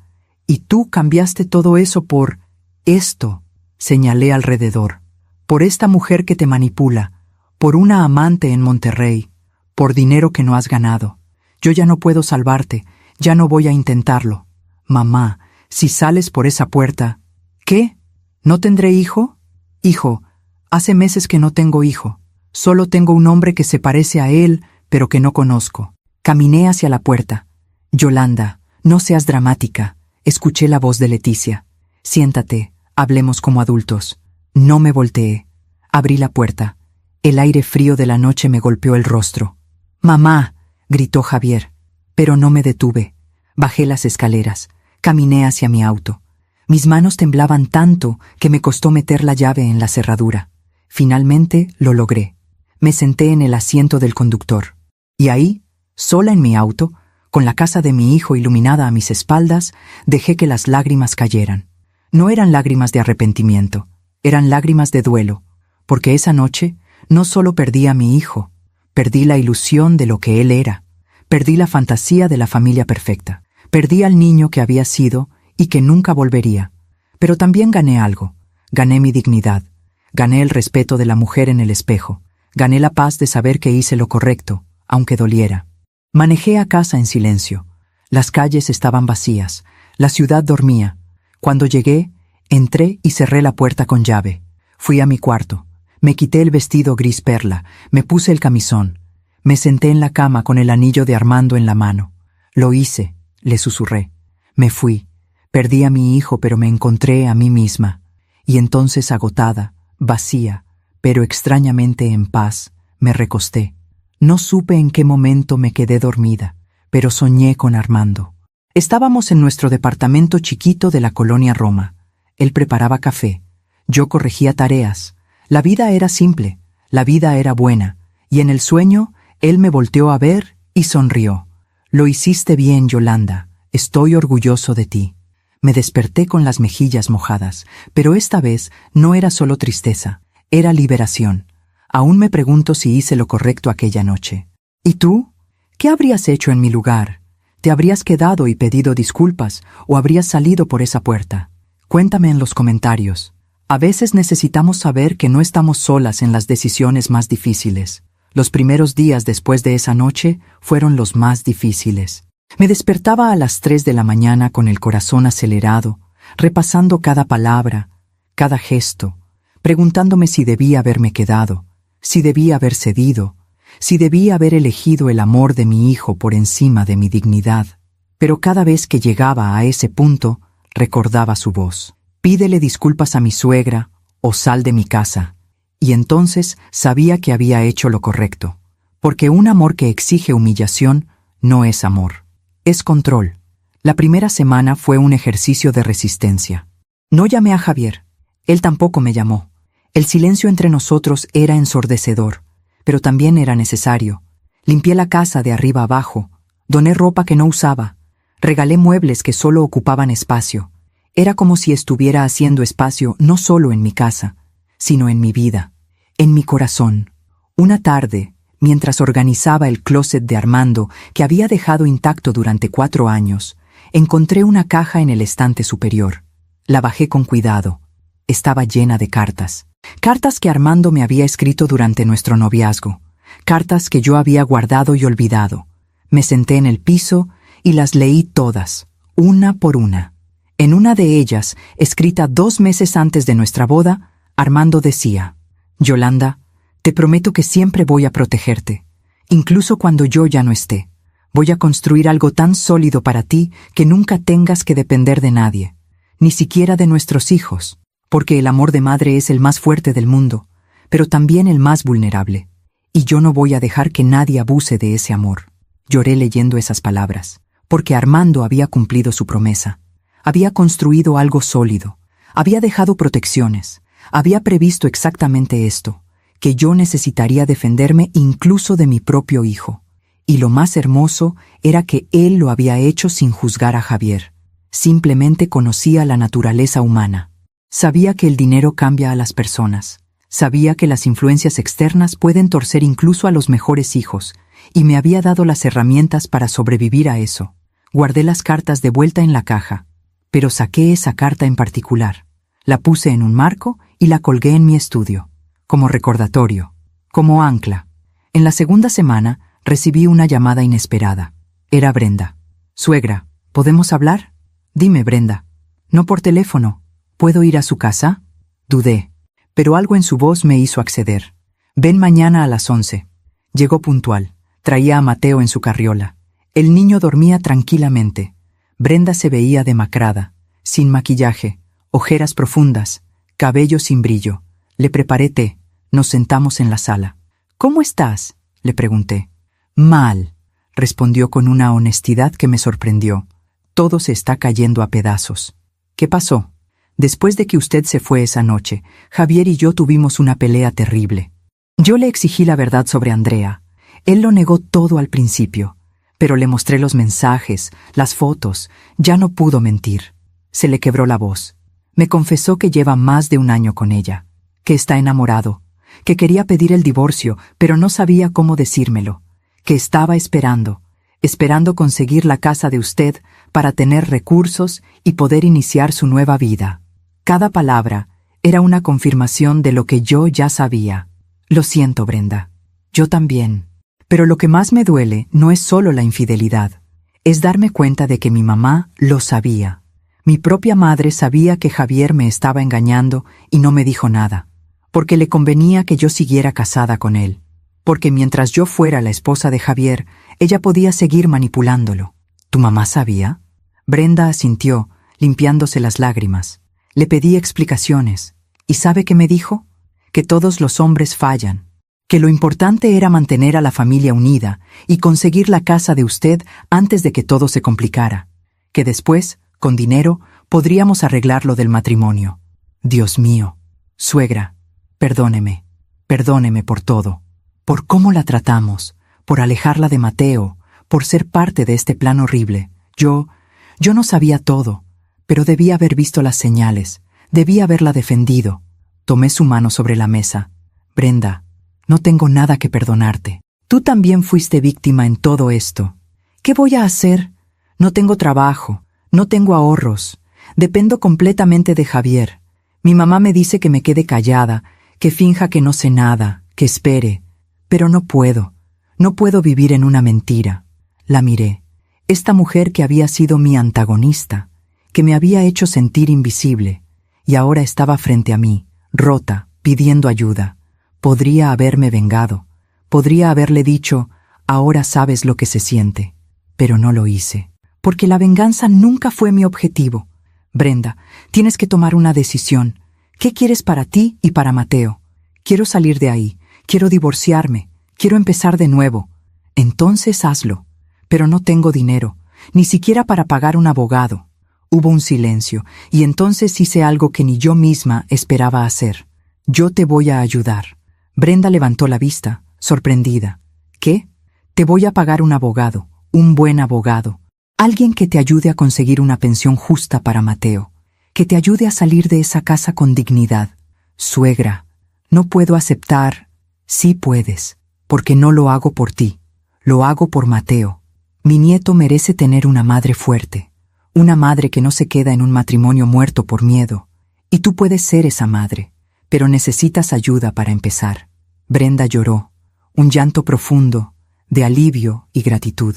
Gracias, gracias, gracias, gracias. Después de que se fue, me quedé pensando en mi decisión.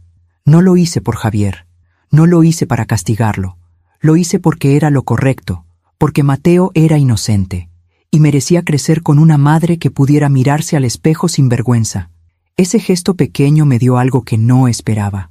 Paz, paz de saber que incluso en medio del caos, yo podía elegir ser buena, podía elegir ayudar en lugar de vengar. Los días siguientes fueron extrañamente tranquilos.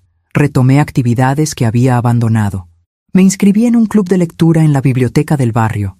Empecé a ir a clases de yoga en las mañanas. Conocí a otras mujeres de mi edad, mujeres que también habían enviudado, que también habían criado hijos que ahora vivían lejos. Una de ellas, Mercedes, se volvió mi amiga. Tomábamos café después del yoga y hablábamos de todo, de nuestros esposos muertos, de nuestros hijos complicados, de nuestros sueños postergados. ¿Sabes qué me dijo mi hijo el otro día? Me contó Mercedes una tarde. Que mi casa era demasiado grande para mí sola, que debería venderla y darle el dinero para que él invierta, que él sabría administrarlo mejor. Me reí. Una risa amarga. Mi hijo me dijo lo mismo. ¿Y qué hiciste? Le dije que no. ¿Y qué pasó? Dejó de hablarme. Mercedes asintió con comprensión. El mío también. Llevamos 3 meses sin hablarnos. ¿Te duele? Al principio sí, mucho, pero ahora entiendo que a veces amar a un hijo significa dejarlo vivir las consecuencias de sus decisiones, incluso si esas consecuencias incluyen perderme a mí. Sus palabras resonaron en mi pecho. Era exactamente lo que yo estaba viviendo. Esa noche, sola en mi casa, preparé la cena como si Armando todavía estuviera ahí. Puse 2 platos, uno para mí, uno vacío frente a mí. En el plato vacío puse el anillo. Armando, creo que finalmente entiendo tu testamento. No me protegiste del mundo. Me protegiste de mi propia necesidad de ser amada a cualquier costo. Me obligaste a elegirme, a defenderme, incluso cuando doliera. Comí en silencio, pero no era un silencio triste. Era un silencio lleno, un silencio que hablaba de decisiones difíciles tomadas con la cabeza en alto. Después de cenar, fui a mi estudio. Abrí el cajón donde guardaba todos los documentos legales, el testamento de Armando, las escrituras, los fideicomisos activados. Todo estaba en orden, todo estaba protegido. Y entonces entendí algo que no había entendido hasta ese momento. No necesitaba hacer nada más. No necesitaba vengarme. No necesitaba castigar a Javier. No necesitaba probar nada. Simplemente había activado el testamento de su padre. El resto seguiría su curso natural, porque la vida tiene una forma de cobrar sus deudas. No es karma vengativo, no es castigo divino, es simplemente la consecuencia natural de las decisiones que tomamos. Javier había elegido la mentira sobre la verdad, la manipulación sobre el amor, el dinero sobre la familia, y esas elecciones tendrían su precio. Yo no tenía que hacer nada, solo tenía que esperar, y vivir mi vida con la conciencia tranquila. Pasaron los días, 1 semana, 2 semanas. Yo seguía con mi rutina, yoga, lectura, café con Mercedes, visitas al mercado, tardes tranquilas en mi jardín, cuidando los rosales que Armando había plantado. Me sorprendió darme cuenta de que no me sentía sola. Me sentía libre, libre de la ansiedad constante de complacer a mi hijo, libre de la necesidad de justificar mi existencia, libre de caminar en puntas de pie en mi propia vida. Una tarde, mientras podaba las rosas, mi vecina, la señora Campos, se asomó por la cerca. «Yolanda, te ves diferente». «¿Diferente cómo?» «No sé, más ligera, como si te hubieras quitado un peso de encima». Sonreí. «Tal vez sí. Sea lo que sea que hiciste, te está sentando bien». Esa noche me puse el vestido gris perla otra vez. el mismo que había usado en esa cena terrible, pero esta vez me lo puse para mí. Me miré al espejo. 60 años, cabello con canas que ya no me molestaban, arrugas alrededor de los ojos que contaban historias, y por primera vez en años me gustó la mujer que vi en el espejo.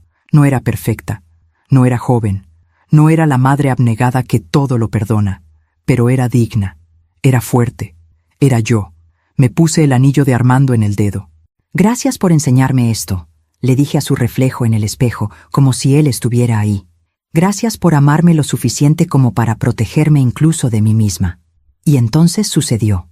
Era un jueves por la noche, exactamente 2 semanas después de la cena. Yo estaba leyendo en la sala cuando escuché golpes fuertes en la puerta. Desesperados, urgentes. Me levanté, confundida. Miré por la mirilla. Era Javier. Tenía el rostro desencajado, los ojos rojos, el cabello revuelto. Golpeaba la puerta como si su vida dependiera de ello. «Mamá, mamá, abre, por favor». Mi corazón se aceleró. Abrí la puerta. Javier prácticamente se derrumbó en el umbral. «Mamá», sollozó. «Mamá, todo está mal. Todo se está cayendo. El banco bloqueó mis cuentas. El abogado me llamó. La casa está con orden de embargo. No entiendo qué está pasando. ¿Qué hiciste? ¿Qué hiciste?» Lo miré. Mi hijo, desesperado, asustado, perdido. Y aunque mi corazón de madre quería abrazarlo, consolarlo, salvarlo, mi cabeza sabía que este era el momento de la verdad, el momento de la justicia, no la que yo había buscado, sino la que la vida misma había traído. Respiré profundo, y con una calma que ni yo sabía que tenía, le dije: «Entra, Javier, tenemos que hablar». Javier entró a mi casa como un náufrago buscando tierra firme. Se dejó caer en el sofá de la sala, con las manos temblando, la respiración entrecortada. Parecía haber envejecido 10 años en 2 semanas. Cerré la puerta con calma. Fui a la cocina. Preparé té de manzanilla, el mismo que le daba cuando era niño y tenía pesadillas. Cuando regresé, él tenía la cabeza entre las manos. «Toma», le dije, ofreciéndole la taza. «Respira». Tomó el té con manos temblorosas. Bebió un sorbo largo. «Mamá, no entiendo qué está pasando. Esta mañana intenté usar mi tarjeta de crédito y fue rechazada. Llamé al banco y me dijeron que todas mis cuentas están congeladas por orden judicial. Después me llamó un abogado diciendo que la casa tiene orden de embargo por deudas impagas. Pero yo no tengo deudas. Yo he estado pagando todo a tiempo». Lo miré en silencio, esperando. Y luego se le quebró la voz. Luego Brenda me entregó los papeles del divorcio, papeles oficiales, con un abogado de verdad. No sé de dónde sacó el dinero para contratar un abogado así. Y me está demandando por pensión alimenticia, por la custodia de Mateo, por todo. Bebió más té. Sus manos seguían temblando. Y Andrea me dejó. Me dijo que no quiere estar con alguien que tiene tantos problemas, que ella no firmó para esto, que fue lindo mientras duró, pero que ella necesita estabilidad. Dejó la taza sobre la mesa de centro con un golpe seco. Y mi trabajo, mi jefe me llamó hoy. Me preguntó sobre los viajes a Monterrey. Alguien le envió información de que yo estaba usando viajes de trabajo para ver a Andrea, que estaba facturando gastos personales como gastos de la empresa. Me pusieron en investigación interna. Podría perder mi trabajo, mamá. Cada palabra era una pieza del rompecabezas cayendo en su lugar. No por mi mano, sino por la suya. Y Leticia, continuó con amargura. Leticia ni siquiera contesta mis llamadas. Desapareció, como si nunca hubiera sido mi aliada, como si todos esos meses de planes y estrategias no hubieran existido. Se levantó del sofá, caminó hacia la ventana, le dio la espalda. Entonces vine aquí. Fui al banco primero. Hablé con el gerente. Me dijo que el bloqueo venía de una orden relacionada con el patrimonio de papá, que había fideicomisos activados, que alguien había iniciado procesos legales. Se volteó hacia mí. Sus ojos estaban rojos. «Tú hiciste esto. El licenciado Gutiérrez me confirmó que fuiste tú, que activaste cláusulas del testamento de papá que bloquearon todo. ¿Por qué, mamá? ¿Por qué me estás haciendo esto?» Tomé un sorbo de mi propio té. Dejé que el silencio se extendiera entre nosotros. Cuando finalmente hablé, mi voz era calmada, casi suave. Yo no te estoy haciendo nada, Javier. Solo activé el testamento de tu padre, tal como él lo dejó escrito, tal como siempre debió ser. ¿Y qué significa eso? ¿Qué tiene que ver el testamento de papá con el banco bloqueando mis cuentas? Me levanté, fui a mi estudio, saqué una carpeta que había preparado, regresé y la puse sobre la mesa de centro. Ábela. Javier abrió la carpeta con manos torpes. Adentro había copias de todos los documentos, el testamento original, los fideicomisos, las órdenes judiciales. Tu padre, comencé, dejó muy claro en su testamento que todo el patrimonio quedaría a mi nombre mientras yo viviera. Las ferreterías, las propiedades, las cuentas de inversión, todo. Eso ya lo sé.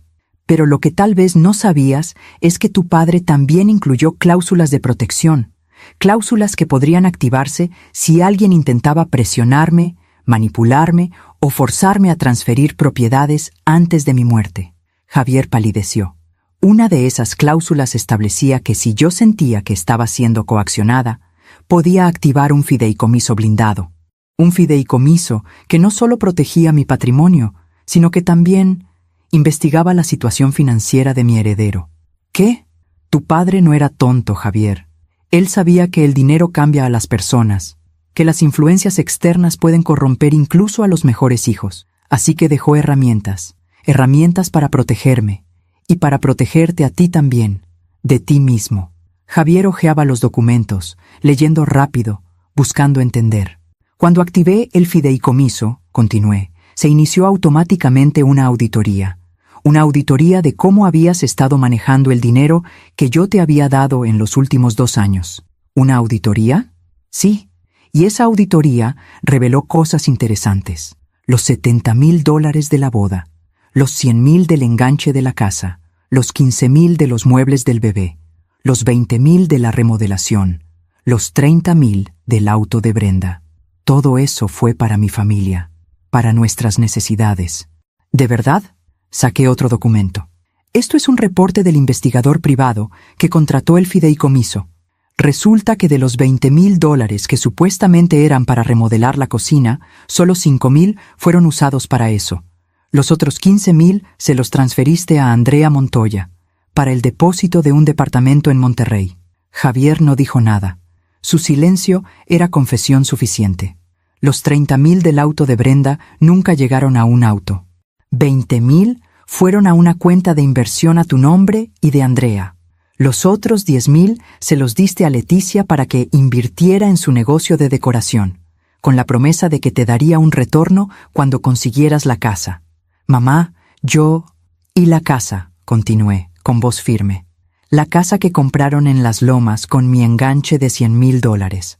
¿Sabías que Javier la puso solo a su nombre? No a nombre de ambos con Brenda, solo el suyo. Porque siempre fue su plan poder venderla o usarla como garantía sin que Brenda pudiera impedirlo. Javier se dejó caer de nuevo en el sofá. El banco bloqueó tus cuentas, expliqué, porque el fideicomiso detectó irregularidades, transferencias sospechosas, cuentas conjuntas con una tercera persona que no era tu esposa, inversiones hechas con dinero que venía de mí, pero que yo nunca autoricé para esos fines. Pero ese dinero ya era mío. Tú me lo diste. Te lo di para propósitos específicos, para tu familia, para tu hijo, no para financiar una doble vida, no para invertir con tu amante, no para conspirar con tu suegra.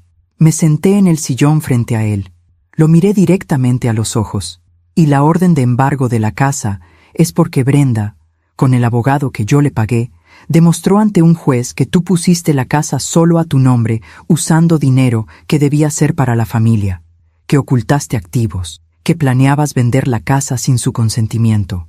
El juez emitió una orden de protección patrimonial. Hasta que el divorcio se resuelva, esa casa no se puede vender, hipotecar ni tocar.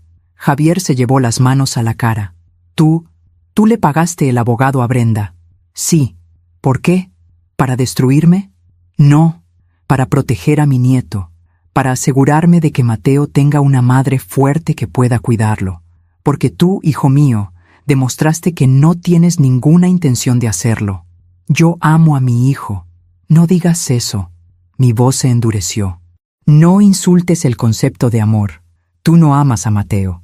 Si lo amaras, no habrías engañado a su madre, no habrías planeado destruir su familia, no habrías usado el dinero destinado a su futuro para financiar tu aventura. Javier empezó a llorar, sollozos profundos de hombre quebrado. Y Andrea te dejó, continué, sin piedad ahora, porque las personas como ella solo están ahí cuando las cosas van bien, cuando hay dinero, cuando hay promesas, cuando hay futuro. Pero cuando los problemas llegan, cuando la realidad golpea, se van, porque nunca fue amor, fue conveniencia. La amaba. Amabas la fantasía, amabas la idea de empezar de nuevo, de ser joven otra vez, de escapar de tus responsabilidades. Pero el amor real, hijo, el amor real se queda en los momentos difíciles, se queda cuando la otra persona envejece, se queda cuando hay cuentas que pagar y pañales que cambiar y noches sin dormir. Ese amor real lo tenías con Brenda y lo tiraste a la basura. Brenda y yo ya no nos amábamos, tal vez, pero entonces debiste haber sido honesto, debiste haber pedido el divorcio antes de engañarla, antes de mentir, antes de usar el dinero de tu madre para construir tu escape. Javier lloraba más fuerte ahora. Y Leticia, continué, Leticia desapareció porque para ella también era solo un medio para un fin. Mientras creyó que podías conseguir mi casa, que podías ser su socio en sus negocios, era tu mejor aliada. Pero ahora que todo se derrumbó, ahora que ya no sirves, se fue, porque las personas como Leticia solo aman el beneficio, no la persona. Me levanté, caminé hacia la ventana, miré hacia mi jardín donde las rosas de Armando seguían floreciendo. ¿Y tu trabajo?, dije sin voltearme. Tu trabajo te está investigando porque alguien les envió información. ¿Sabes quién fue? Silencio. Yo no fui. Pero sospecho que fue Verónica, tu compañera. La mujer que también pasó por una infidelidad y que te veía mentir día tras día. Ella tiene su propia conciencia y decidió que tu empresa merecía saber la verdad. Me volteé hacia él. ¿Ves, Javier? Yo no destruí tu vida. Tú la destruiste. Decisión tras decisión. Mentira tras mentira, traición tras traición. Yo solo activé el testamento de tu padre.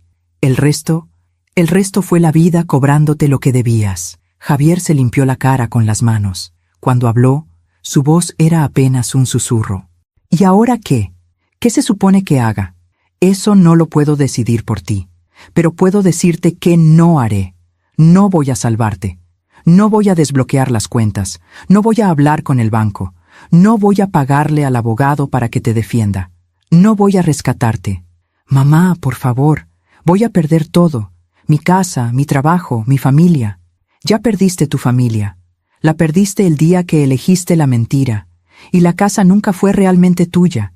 Era una ilusión comprada con mi dinero. ¿Y tu trabajo? Bueno, eso depende de si las acusaciones son ciertas. Y creo que ambos sabemos que lo son. Se levantó, desesperado. Entonces, ¿qué quieres? ¿Qué me arrastre?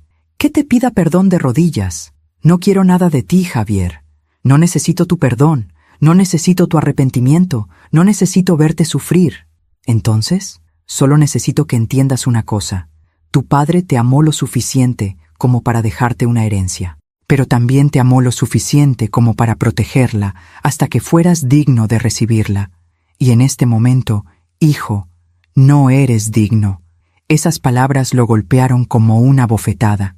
Algún día, continué, tal vez dentro de muchos años, cuando yo ya no esté, recibirás todo lo que tu padre y yo construimos. Las ferreterías, la casa, las inversiones, todo.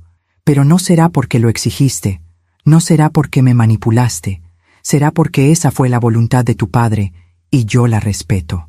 Mientras tanto, agregué, tienes que aprender a vivir con las consecuencias de tus decisiones. Tienes que enfrentar lo que hiciste. A Brenda, a Mateo, a ti mismo. No voy a poder, sollozó. No voy a sobrevivir a esto. Sí vas a poder, porque eres hijo de tu padre. Y él era un hombre que sabía levantarse después de caer, que sabía reconstruir después de perder, que sabía ser humilde cuando la vida lo ponía de rodillas.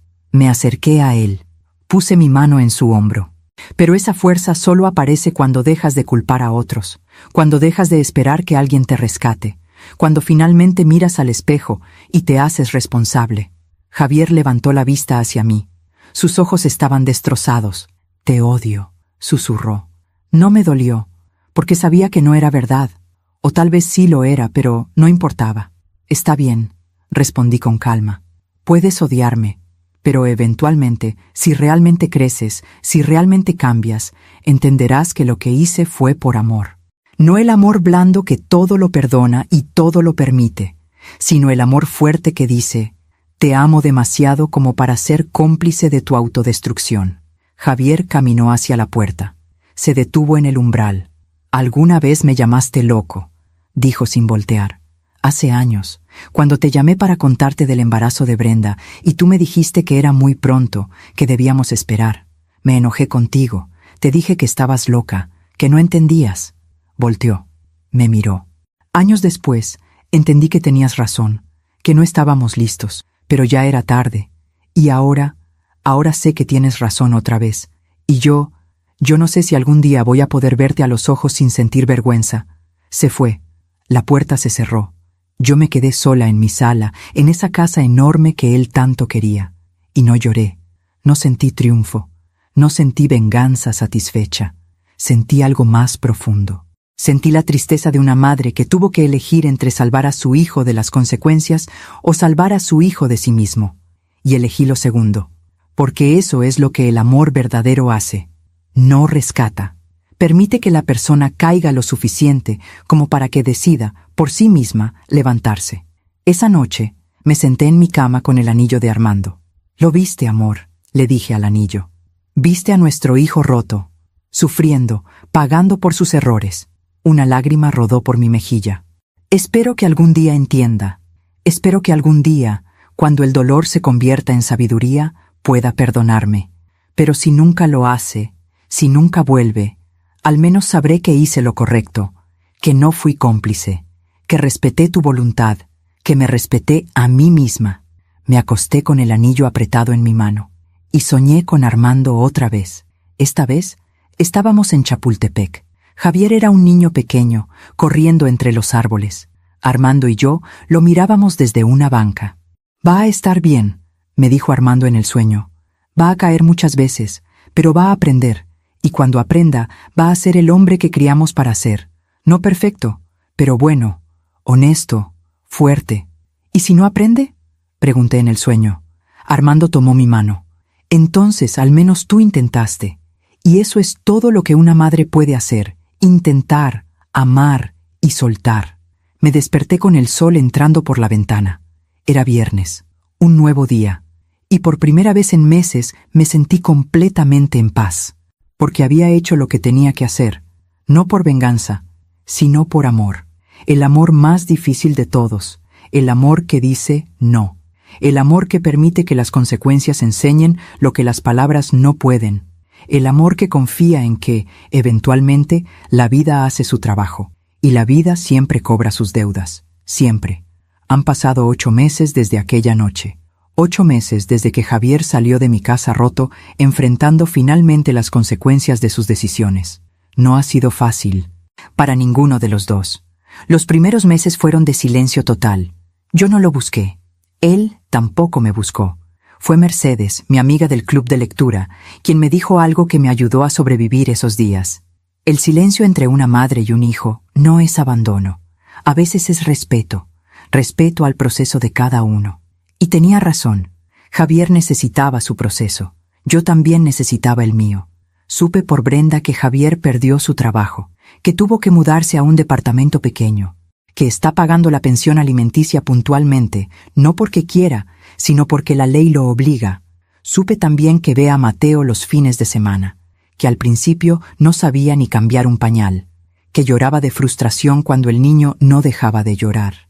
Pero poco a poco está aprendiendo a ser padre sin la red de seguridad de una casa grande, sin el dinero fácil, sin alguien más que haga el trabajo por él. Brenda, por su parte, floreció. Consiguió trabajo en una agencia de mercadotecnia. Se cortó el cabello. Sonríe más. Me visita con Mateo cada 2 semanas. No somos suegra y nuera. Somos 2 mujeres que sobrevivieron a la misma tormenta y salieron más fuertes. Gracias. me dijo hace un mes, mientras tomábamos café en mi jardín. Gracias por enseñarme que el amor propio no es egoísmo, es supervivencia. Y mi vida también cambió.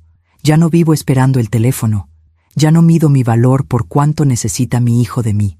Retomé las ferreterías. Me involucré en la administración. Descubrí que tengo buen ojo para los negocios, algo que nunca supe porque siempre estuve en segundo plano. Las 3 sucursales están floreciendo. Y cuando sea el momento, cuando yo ya no esté, Javier las heredará, pero será un hombre diferente quien las reciba, o al menos eso espero. Hace 3 semanas recibí una carta. Era de Javier. Una carta escrita a mano, en su letra desordenada que reconocería en cualquier parte. No decía mucho. Solo esto. Mamá, todavía no entiendo todo. Todavía me duele. Todavía estoy enojado. Pero por primera vez en mi vida, me miro al espejo y veo a alguien que no me gusta. Y entiendo que ese alguien lo creé yo. No tú. No las circunstancias. Yo. No sé si algún día podré perdonarte por no rescatarme, pero creo que estoy empezando a entender por qué lo hiciste. Papá estaría orgulloso de ti. Yo todavía no. Pero tal vez, algún día. Javier, lloré cuando leí esa carta. No porque esperara su perdón, sino porque vi, por primera vez en años, un atisbo del hijo que crié. No perfecto, no redimido todavía, pero honesto, y la honestidad es el primer paso hacia la sanación. Esta mañana, mientras regaba las rosas de Armando, pensé en todo lo que pasó, y me di cuenta de algo. El dolor que sentí al perder a mi hijo temporalmente era mucho menor que el dolor que hubiera sentido al perderme a mí misma para siempre, porque eso es lo que hubiera pasado si hubiera firmado esos papeles, si hubiera cedido a la manipulación, si hubiera elegido ser amada por encima de ser respetada. Me hubiera traicionado a mí misma, y ningún amor, ni siquiera el de un hijo, vale esa traición. Hoy cumplo 61 años. Esta tarde, Mercedes y las mujeres del club de lectura vendrán a celebrar conmigo. Habrá pastel, habrá risas, habrá historias, y yo, por primera vez en años, celebraré mi vida. No la vida que perdí, no la vida que pude tener, sino la vida que tengo. Aquí, ahora, real, imperfecta, pero mía. Antes de que lleguen mis amigas, fui a mi cuarto. Saqué el anillo de Armando por última vez de su cajita de terciopelo azul. Lo puse en mi palma. Lo miré bajo la luz de la tarde. Cumplí tu voluntad, amor, le dije. No fue fácil, pero lo hice. Protegí lo que construimos. Me protegí a mí misma. Y di a nuestro hijo la única oportunidad que tenía de convertirse en un hombre de verdad. La oportunidad de caer, de fallar, de aprender. Una lágrima cayó sobre el anillo. Gracias por amarme tanto, por conocerme tanto, por protegerme incluso después de tu muerte. Cerré el puño alrededor del anillo, y entonces hice algo que nunca había hecho. Fui al jardín, a los rosales que Armando plantó. Cavé un pequeño hoyo junto al rosal más hermoso, el que florece con rosas rojas profundas, y ahí, en la tierra tibia, enterré el anillo, no porque no lo amara, sino porque finalmente entendí que no necesitaba cargarlo más. Armando no estaba en ese anillo. Armando estaba en las ferreterías que construimos, en la casa que elegimos, en el hijo que criamos, en las decisiones difíciles que tomé usando la fuerza que él me dio. Estaba en mí, y siempre estaría. Cubrí el anillo con tierra, regué el rosal. Descansa, amor mío, tu trabajo está hecho. Me enseñaste a ser fuerte.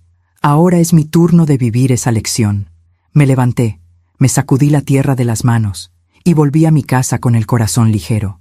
Si mi historia te llegó hasta aquí, si estas palabras resonaron en algún lugar de tu alma, quiero que sepas algo. No estás sola. Muchas mujeres hemos tenido que elegir entre ser amadas o ser respetadas, entre complacer o protegernos, entre salvar a otros o salvarnos a nosotras mismas. Y es la decisión más difícil del mundo. Pero te prometo que del otro lado de esa decisión hay paz. Tal vez no haya el final feliz que imaginabas, tal vez haya pérdidas, tal vez haya duelo. Pero también hay dignidad, y la dignidad, al final del día, es lo único que nadie te puede quitar, a menos que tú se lo permitas. Yo ya no permito, y espero que tú tampoco. Gracias por escucharme hasta el final. Si esta historia tocó tu corazón, suscríbete y activa la campanita para escuchar más historias de mujeres que transformaron su dolor en sabiduría. Cada día, una mujer, una lección de vida. Comparte esta historia con alguien que amas. A veces, una historia así puede cambiar todo un día. Que Dios te bendiga y hasta la próxima.